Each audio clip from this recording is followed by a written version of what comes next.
Iya, bukan bungkal ka ba?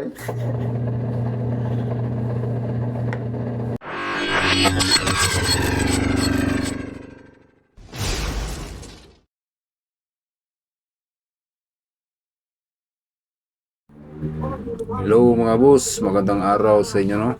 So dito ay nagpapalit ako ng timer switch ng washing machine.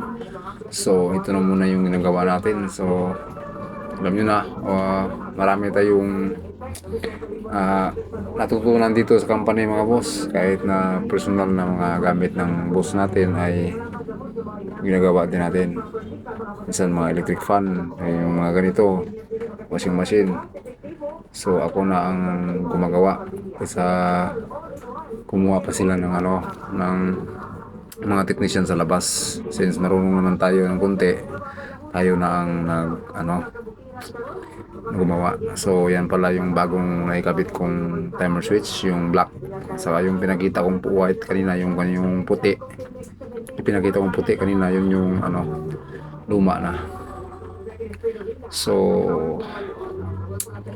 dito ay lagyan natin ng soldering paste para malinis yung wire sakaling na ng soldering iron, para masyadong para dumikit ng maayos yung ating mga lead ay kailangan lagyan natin ng soldering paste. So ang ginamit kong pang solda dito mga boss, yung lead na gamit ko is yung 4060 na 0.8 mm na soldering lead ang ginamit ko dito mga boss. Ito yung mga ginagawa ko dito. So basta kaya natin gawin mga boss, so ginagawa natin.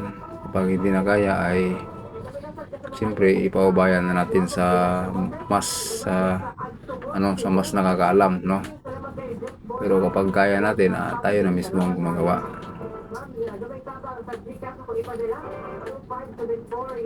Since yung bossing natin ay malaki naman ang tiwala sa akin, ay siyempre nagtatanong yan kung kaya natin gumawa. Sabi ko sa kanya ay madali lang naman ng washing machine. Hindi naman ganong to. Basic na basic lang naman ng washing machine kapag minor lang ang problema. So dito mga boss, yung ko nito, yung ginamit kong pang isolate ng splicing ay itong string cable tube, dahil maganda to. Hindi ito basta-basta natatanggal mga boss. Matibay ito. Ang electrical tape kasi sa katagalan ay matatanggal yun. Ito yung cable tube, maganda siya kasi kahit ilang taon pa ay hindi yan natatanggal. Kahit sa mga sasakyan mga boss, ito yung ginamit ko kapag nag-wiring ako ng mga sasakyan. So dito, ito yung ikinabit ko na yung timer switch. Ayun, para mag-testing na tayo mamaya. So hindi ko na ito na-harness ng electrical tape yung tatlong wire kasi yung electrical ay naiwan namin. So baka susunod na araw lang pagbalik ko dito sa bahay ng boss ko. So kabit natin mga boss. Ang pala nito mga boss, yung kanyang timer switch ng washing machine na to ay 3 wire. So meron din namang 7 wire mga boss.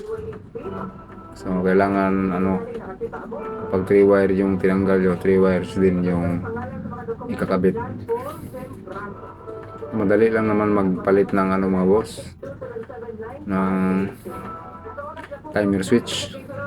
At madali lang din malaman pag sira yung timer switch. Basta may ka lang, may multimeter ka, malalaman mo kapag sira or loose contact yung timer switch ng washing machine. So ang issue ng timer switch nito ay loose contact siya.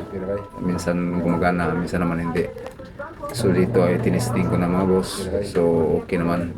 Salamat sa inyo mga boss sa inyong panonood.